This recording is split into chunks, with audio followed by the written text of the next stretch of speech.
is Zinnia and welcome back to my channel.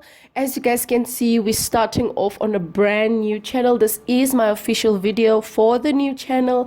If you guys were following me on Zinnia Reacts, I know you guys, it's sad, but yes, that channel has been disabled. That channel no longer exists, but we're here now. We're back in full swing.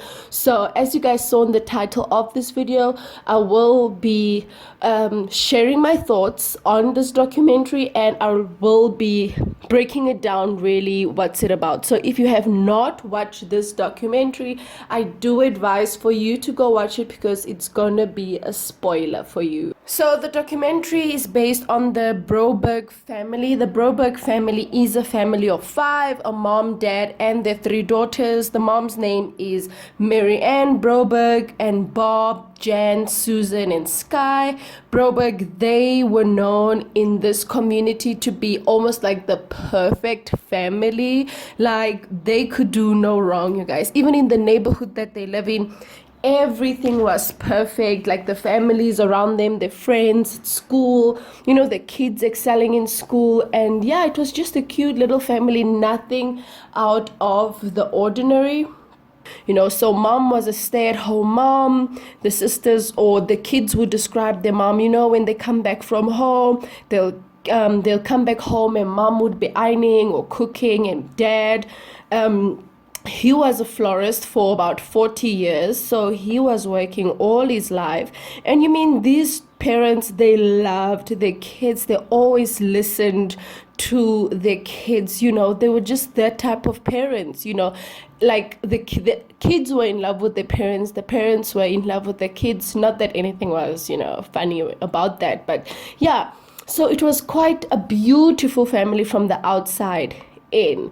So moving on, you guys. So this family, obviously they went to church, they mingled with other families until they met this cute little family, almost identical to theirs, at a church function. And that's when they met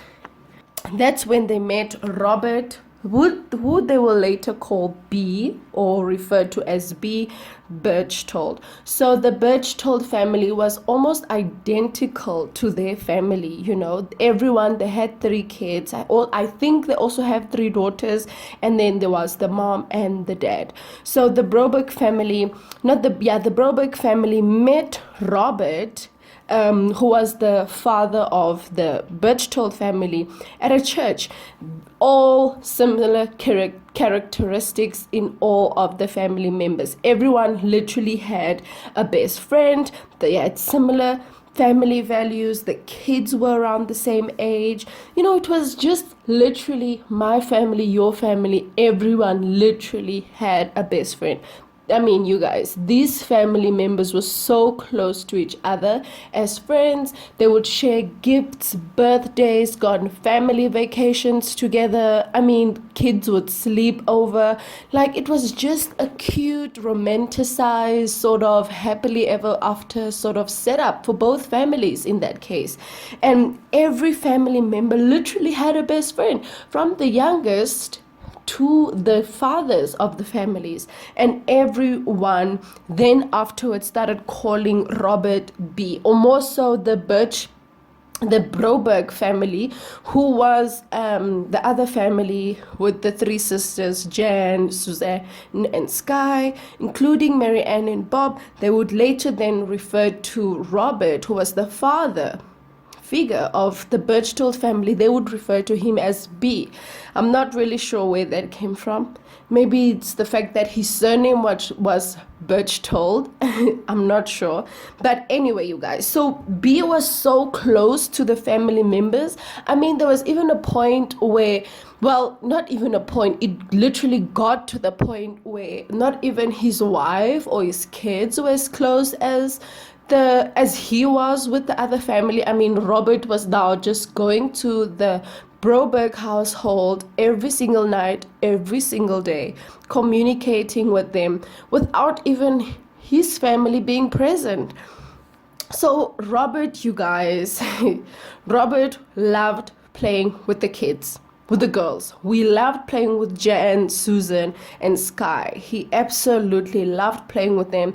And later on, it was now starting to show that he favored Jan more than the other sisters. He even had a nickname for Jan. He called her Dolly. I mean, out of all the three girls, he preferred Jan the most. Like, he would take pictures of Jan, try to speak to Jan, like, how was Jan's day, like teaching Jan games. And, it was no longer about Robert. It was no longer about Robert playing with the girls. It was now Robert showing more attention to Jan.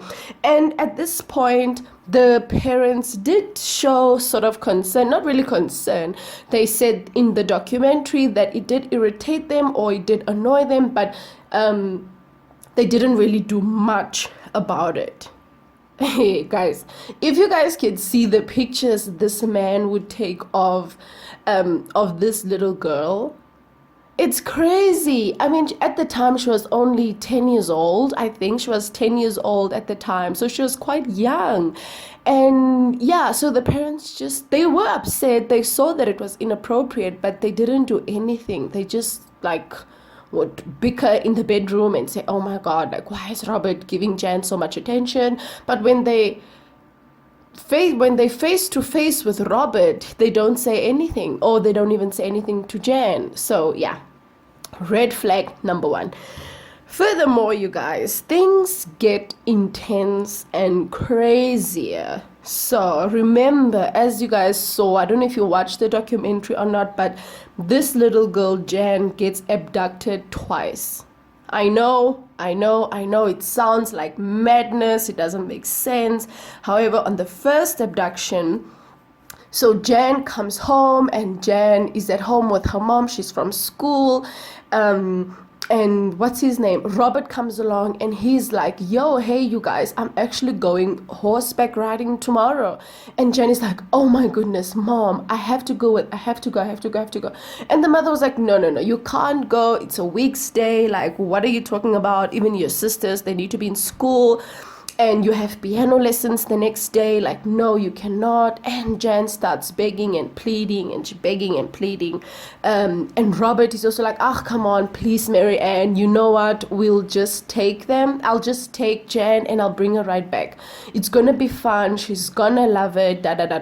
So Mary Ann is like, okay, you know what? It's okay. And Robert offers to actually take pick up Jan from her piano lessons and take her straight to horseback ride. Okay. Things get creepy, you guys. So as the next day, so you guys, the following day comes, Jan goes to school, she goes to her piano lessons, and there comes Robert on time, picks up Jan, and off they go. Mary Ann says in the documentary that nothing was alarming at this time. So 2 hours, 3 hours went by and she thought, okay, maybe they just got stuck somewhere. There's no reception. Like she can't get a hold of them. She's trying to call them. They're not in reach. They haven't, like, Robert has not even tried to call Mary Ann or anyone. So she's just like, okay, you know what? I'm not even going to panic. It's okay. I'll let it be. Days go by. That was this Thursday, you guys. Thursday, sunsets, it's Friday. Friday, Saturday, Sunday. Only on Sunday, from Thursday, no reports were made. No one was searching for Jan because obviously she's missing. I mean, Robert... No one reported Robert saying that this person went to go pick up my daughter and they are not back yet. I mean, it's 5 days later and he hasn't said anything to me. They're just missing. None of that sort. So the Sunday, Mary Ann and her husband Bob, they go to the police station, or not even a police station. They get involved with the FBI. And the FBI investigated, opened up a search. I mean, you guys, it was a big search. And for you guys in America, if the FBI gets involved, I mean, it already skipped, or it was already It's more like on a higher level when the FBI is involved. You must know that, okay, this is some serious business and they need to take care of it. And the FBI is the highest level of law and order, if I'm not mistaken, when it comes to cases like this. I'm not too educated on that, but I would believe so. But anyway, you guys, so the FBI got involved. They do an investigation, like, and then it turns out that this man actually has a history of being a pedophile and, harassing little kids and da da da da da. So they were like, okay, this is serious. We need to look for this man. And the borders were searched everywhere, you guys. They were just looking for little Jan and this old man, Robert, that just scooped her away and never returned. 1 week goes by, 2 weeks, 3 weeks later, still absolutely nothing. Afterwards, you guys, furthermore, you guys, Robert's brother comes forward and he says that how in the world could you not even have sensed this? I mean, we know, or he was speaking for himself, that he knew that his brother was a pedophile. He knew that his brother was a little creep, honey. And he was shocked that the family didn't pick this up. And he was like, yeah, you guys need to get your daughter ASAP. Like, the more time passes by, I mean, it only means trouble, Again, you guys, it was said now in the documentary that building up towards the days where she was abducted, Jan had a room with her sister, I think Suzanne. They shared a big bedroom together and they would share everything. It was very playful, very girly. And guess who suggested that there should be a wall between them because they need to be independent? Guess, of course, you guys, Robert was also a handyman at that, can I just add? And he suggested that, you know what, I'll put up the wall, I'll do the whole shenanigan. He didn't even charge the Broburg family. He just put up a wall right in the middle of the big bedroom where Jan and her sister Susan was sharing. He just put up this big wall, and so much so, knowing that he was going to come at night and scoop Jan, or come at night and visit Jan, or do crazy things to her that I do not even want to think about. So he put up that wall, and the family was like, oh, Robert, you're so kind. Oh my goodness, we don't even have to pay you. This is such a good idea, da da da da da. Not knowing, you guys, what this man's intentions were when he was putting up that wall, trying to divide the one big bedroom into 2 rooms where Jan was now isolated from her sister. Guys, there was also this one time that was also crazy.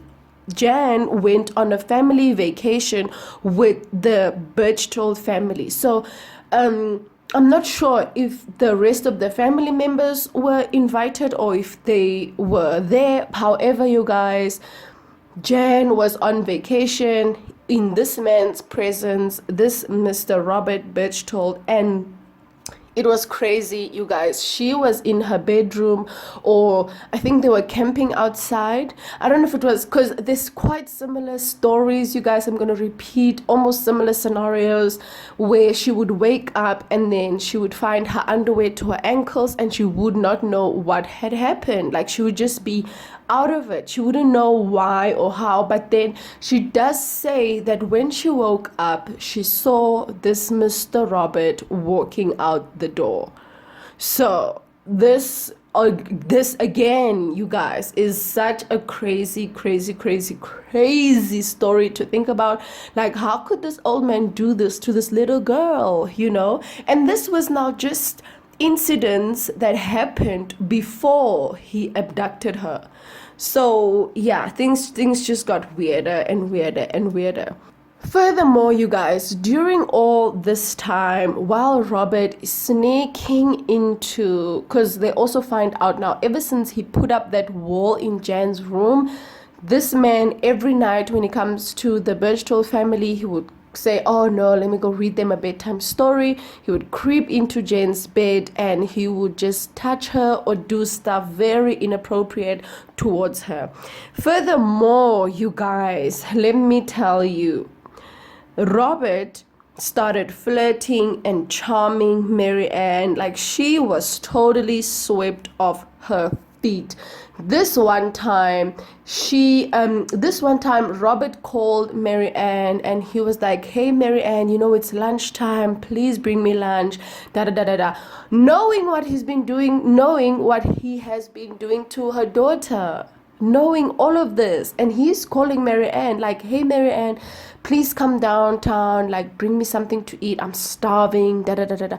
Mary Ann gets up, she does her best, she outdoes herself, and she goes all the way to Robert's workplace and she serves him lunch. And that was when things got a little bit hectic. Stay with me. I know it's a lot at once, but please, you guys, like, this is something that confuses me even to this day.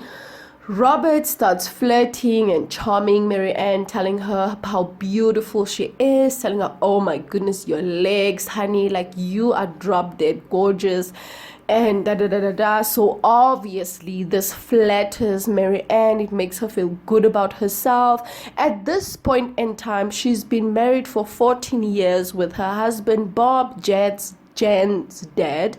They've been married for 14 years. And now she says that, or she discloses in the documentary that at that point the marriage, I'm not going to say that it's stale, but they sort of used to each other, they don't compliment each other in that way, or you know, just that sort of thing. And obviously this Mr. Robert is manipulating Mary Ann, telling her exactly what she hasn't heard in like years. So she got numb, and she said that they start making out in the car, and apparently it only went as far as steamy make out in the car, nothing further than that. And yeah, that's what she says. Guys, it doesn't end there. Like, it doesn't end there. When I tell you this man was a master manipulator, like, it's crazy. So he goes on and he then seduces the father. He then seduces Bob Broburg, Jan's father, Mary Ann's husband. I know. So he goes down and he picks Robert up this one day and he's like, please Bob, come, very in a panic, very upset, and he's like, please drive with me, I just need to calm down, da da da da da. And he drives off with Bob. He drives off with Mr. Broburg, and they came to this open field or open space where no one was in plain sight. And he asked Mr. Broburg to please relieve him because he hasn't done the deed with his wife. He doesn't find his wife attractive anymore, and all of the above. And Mr. Broburg did not hesitate. Like, he went in and he relieved Mr. Birchtold. He relieved Robert, and they done something. They were touching each other, or not each other. How can I put this? He touched Robert in a sexual way by relieving him, if you know what I mean. So you guys, this guy has now manipulated mom and dad. He has them exactly where he wants them to be, you know. So he's literally the mastermind in all of this. Furthermore, you guys, after being so inappropriate with both the parents, he then goes to them and he's like, guys, please, I've been struggling, psychologically, mentally not okay. And my psychologist claims, or the therapist, he claims that the therapist suggested that he should be around kids. He should be around them. Like, he should be around the girls because they're bringing out the good in him. What nonsense. And later on, they do discover that it was all a lie. There's no therapist that ever suggested that for a medication. You know, if you are mentally not okay, like why would I suggest for you to be inappropriate or just to be around little girls? And he told the parents that no, my therapist said that I should sleep with Jan in the same bed. It really does calm me down. And guys, can I tell you, the parents allowed that? I know, crazy, insane, in bloody sane. So Robert did this whole crazy story, or told the parents this crazy story, and they bought into it. They're like, oh my god, no, please, if you need to sleep with Jan in the same bed, who is a 9-year-old, please just go do that and you'll be fine. Literally, you guys. And the parents allowed it, not knowing that this man has now been sleeping with Jan, doing all the wrong things, molesting her, touching her inappropriately. And that ended up, or not ended up, you guys, like that happened 4 times a week for 6 months. For 6 months, you guys. This is before the abduction. All of that was happening right under the parents' noses in the same house. Now, it was also claimed, you guys, that every single time when Mr. Robert comes over for dinner, I think he would drug her or give her something, or give her some pills, and it would literally knock her out. I'm not sure if she was aware of most of the times of what was happening before the abduction. I don't remember her saying that, but I would like to think that, I don't know. I would think that she knew that she was being touched, or maybe she wasn't. I don't know. I'm not quite sure, you guys. But we'll get back to it. So for 4 times a week, for 6 months, Robert has been sleeping in Jan's bed. Let that sink in. That was also allowed by the parents, both parents, mom and dad. Crazy. Moving on, you guys. So, you guys, now we are after the abduction. So Jan gets abducted, Remember, she was now literally being picked up from her piano classes, and Robert picked her up and said, no, we're gonna go horseback riding. Apparently, while they were on their way, making their way to the stables, in Jan's mind, that's how far she remembered what was happening, he literally gave her those pills again that would literally knock her out. And she said that she literally woke up in a motor vehicle, or not a motor vehicle, what do they call, like a caravan? I don't know. She woke up in a caravan, and there was Mr. Broburg. Jan explains this, saying that the last thing she remembers is being in the car, and he gave her something like pills or something to drink, and the next thing she woke up and she was tied down to a bed. And when she was tied down to a bed, there was a little recorder. And this recorder was playing, saying all sorts of crazy things, like she was abducted by aliens, and then there's this mission that she had to have sex with someone, and this someone is Mr. Broburg, who is Robert B. She had to be intimate with him, and she has to have a baby by the age of 16. And if she doesn't do this, her sister is gonna go blind, her mother's gonna die, like everyone is literally going to die. And just all sorts of crazy things. Now, you guys need to remember that this is a 9-year-old, and I think they were, I'm not going to say that they were in a small town, I'm not quite sure, but back then there wasn't really internet and all of that, aliens, like she didn't have anything to make her own judgment, or she didn't have a clearer understanding of what was going on. So she just believed that little tape recorder, and she feared for her life. So when she cut herself loose from where she was tied down on this bed in the caravan, she got up, and there is Mr. Robert ever in action. Like, he is still like in character. He's lying there. I think he must have cut himself, and he's like, oh my goodness, we must have been abducted. Like, this man played out like this whole crazy role that literally brainwashed Jan for years. He woke up, made as if they both were abducted, saying that, oh my goodness, are you okay? I'm okay. I just saw this big flashy light and we started rising from the ground, da da da da da.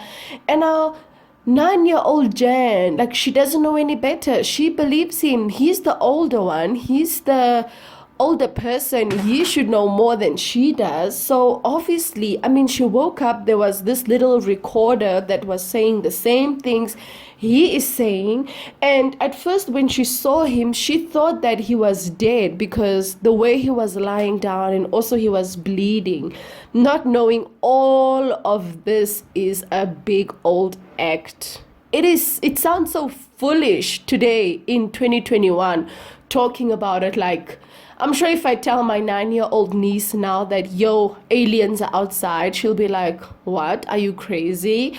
You know? So back then, things weren't as different. Things were not as modernized. Like, you know, there's access to technology, there's television, you know, there's updates on so many things. So yeah, this little poor girl, Jan, was brainwashed and thought that she had to complete this mission by having sexual intercourses with this man, this old man, Mr. Robert. Yeah, you guys, like, this is the most frustrating thing. It just saddens me so much. All this time, the cops are still looking, the FBI is still on it, like, they all are still like looking for Jan. And all of a sudden, they get a call from Mexico. But then makes a phone call to his brother all the way in Texas, I believe, or in America. Let's just stick to that. All the way in America, calling his brother, saying that, yo, please go tell this girl's parents that I want to marry this girl, and if they don't allow me, they can forget ever seeing her, da da da da da da da da. So obviously the parents were never ever going to allow that. And luckily the brother did reach out and say that, okay, my brother just called from Mexico and this is what's going on. Luckily, they could at least trace where the phone call was coming from, and then they did arrest Robert, and they also got a hold of Jan. However, they were arrested by the Mexico police force or law enforcement, so they were kept in holding cells, but separately, of course. So Robert is in one cell, Jan is in the other end. Then Robert bribes the prison warden and tells the prison warden, please take me to Jan, I need to speak to her, da da da da da. He goes over to Jan and he's like, listen, you cannot tell your parents about the mission, you cannot tell your parents anything. I think there were like 4 forbidden things that Jan had to spoke about. She couldn't tell them about the mission, she couldn't tell them that what she needs to do, or she couldn't tell them that her sisters or anyone was going to die, or none of it. She just needed to shut her mouth, keep quiet, and just keep it moving. Because Anditi, they were arrested, so now the parents were on their way to fetch their daughter. Guys, let me tell you, if you think that this is the end, it gets even crazier. The parents then lands in Mexico. They went all the way down to the prison where Jan and Robert was held, but obviously they just went there to fetch Jan, and they said that Jan was not the same. Like, Jan, and I'm not talking about physically, you guys, like, I'm talking about emotionally. It's not the little girl that they saw months ago. It's not her. She's just changed. The first thing she said when she saw her parents was like, oh my goodness, why are you guys here? We need to take B with us. No, he need to come with us. And her mother was like, no, you cannot. We came here for you. Like, Robert or B or whatever, he abducted you. He took you from us. You were missing. Everyone was looking for you. Nobody knew that you were gone. Now, with the mission in her head, she couldn't even explain to her parents because she's scared that all of them were going to die if she dare opens her mouth about anything. Like, she was fearful for everyone's life. So apparently they went back home on the guys on the flight. Her father said that this is not our daughter, like this is not the Jan we know. And she was very offish. She was so cold, she was numb, like she wouldn't communicate like she used to. She wasn't the jolly, nice little cute girl. Yes, she was pretty and everything, but I mean, she wasn't that jolly Jan that her family once knew. So especially with the dad, she was very standoffish with the dad. She didn't want to communicate with him very much. She didn't want to hug him or hold him or anything like that. So this really broke his heart, and he knew that, okay, something went terribly wrong.